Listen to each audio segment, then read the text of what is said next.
Friday, October 29, 2021, ladies and gentlemen.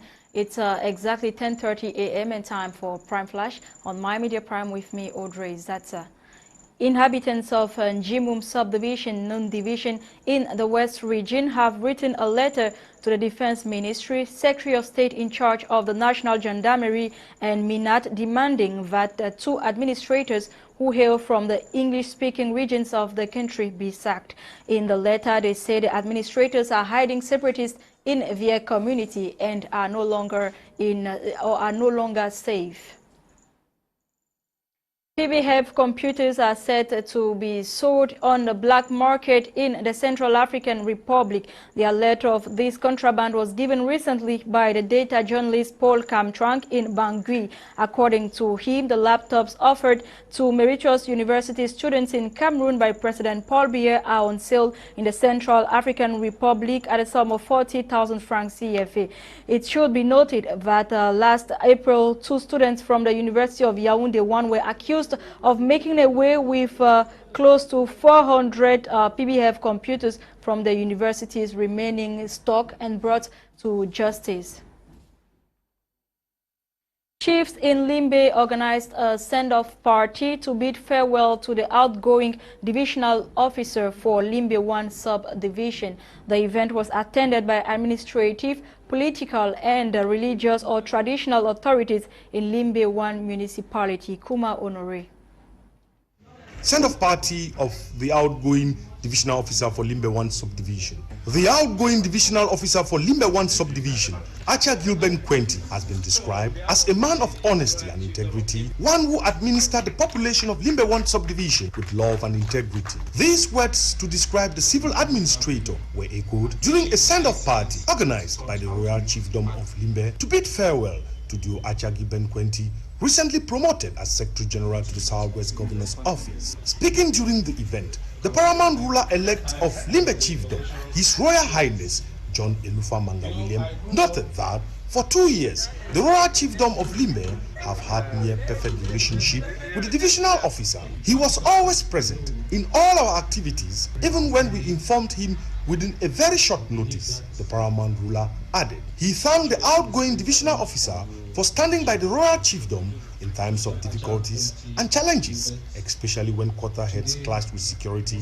and law enforcement officers. The prompt intervention of the duo prevented the situation from degenerating. Each time there's a challenge, as I said, you always, if there are things that you don't go take when you're, we think that it was quite good. On behalf of the quarter heads, Molamo Kimono, quarter head of New Town West, described the outgoing divisional officer as a man of honesty and integrity, one who managed the affairs of the subdivision with diligence and tact. As a sign of appreciation and fruitful collaboration, during his stay in Limbe 1 subdivision, the Royal Chiefdom handed a paddle to the outgoing divisional officer to help him sail through the stormy moments in his career as a civil administrator. In reaction to the gesture, the outgoing divisional officer said he was elated by the love shown to him by the Limbe Royal Chiefdom, and called on them to do the same to his predecessor. He promised to open the doors of his new office to the Royal Chiefdom when they come visiting. Acha Gilben Quenti urged the chief and quarter heads to continue working in close collaboration with the administration for a better Limbe 1 subdivision and Cameroon at large. Close to 2 years ago, the mantle of leadership of Limbe 1 subdivision was handed over to me. At that time, I did not know many of you.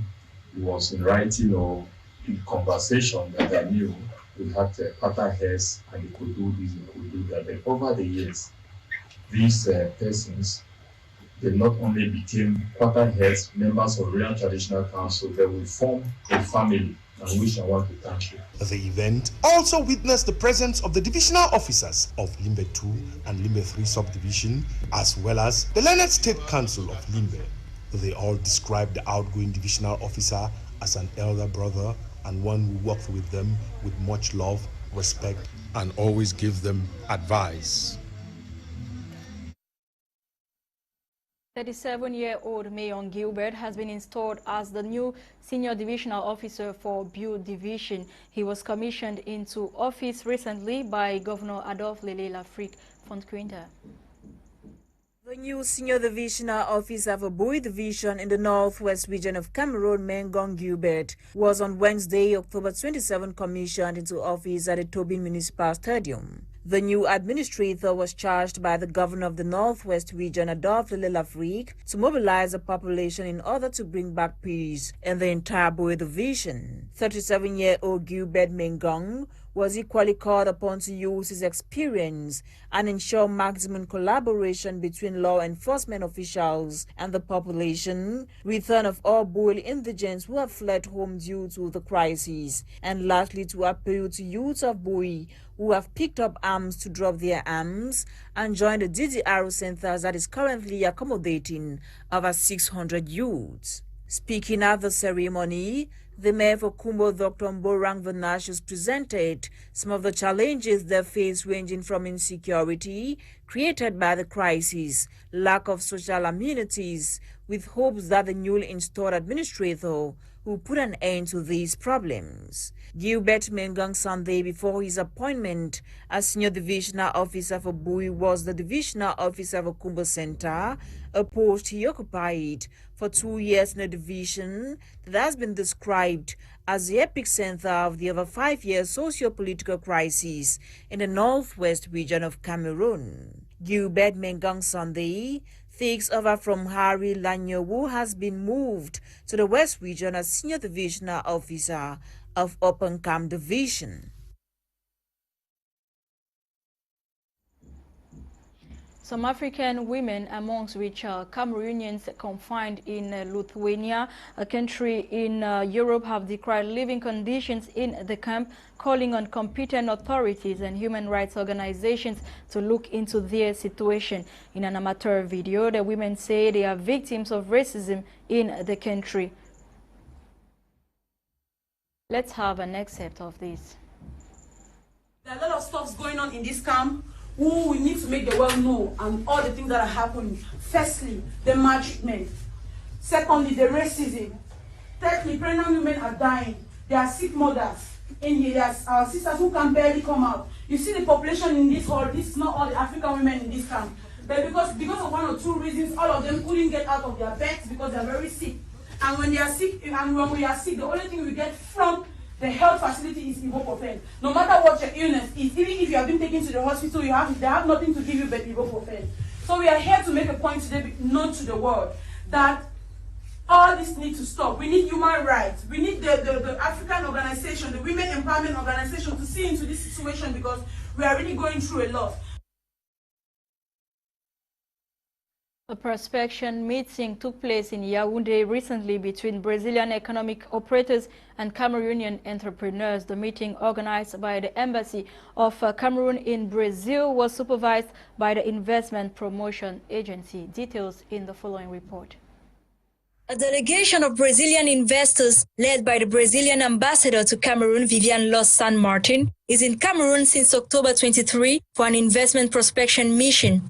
The Trade and Economic Mission, which ends October 30, is organized by the Cameroon Embassy in Brazil and the Brazilian Cameroonian Chamber of Commerce in collaboration with the Embassy of Brazil in Cameroon. In a bid to capitalize on the implication of the South American economic operators and encourage fruitful partnerships with visitors, the Investment Promotion Agency, abbreviated as API, organized a meeting with Cameroonian entrepreneurs in Joga Palace recently.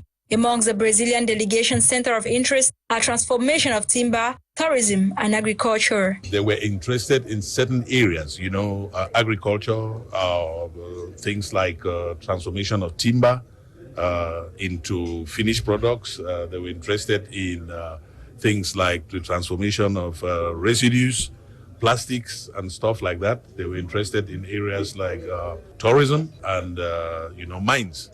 And when we got these centers of interest, we had to ensure that we got on our own part in Cameroon people who were equally investing in those particular areas, so that we could match them together so that it becomes meaningful for the business, the B2Bs to take place. So, in fact, we've been working on that, and this evening, you've seen some of the projects being presented by the Brazilians.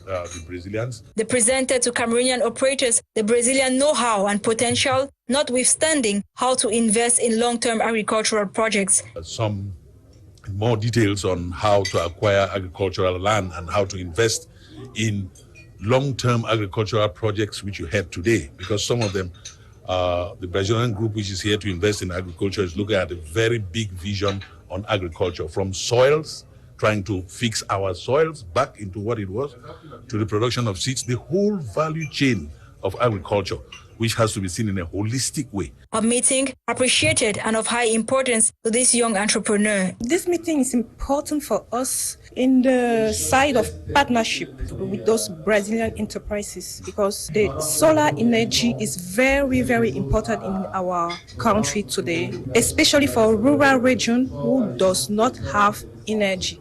So it's very, very important for us to keep in touch with those people. The delegation will pursue its mission in the economic capital, Douala, tomorrow, October 29, 2021.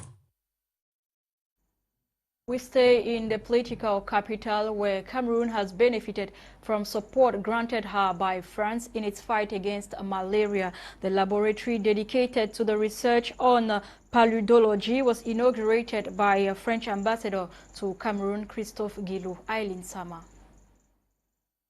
The French ambassador to Cameroon, Christophe Guilou, unveiled the laboratory dedicated to the research on paludology in the presence of Cameroon's Minister of Health, Manaoda Malachi, on October 26, 2021 at the Centre Pasteur in Yaoundé, the country's capital city. The new laboratory will help Cameroon in its fight against malaria, which has in recent years resurfaced massively, claiming the lives of thousands of Cameroonians.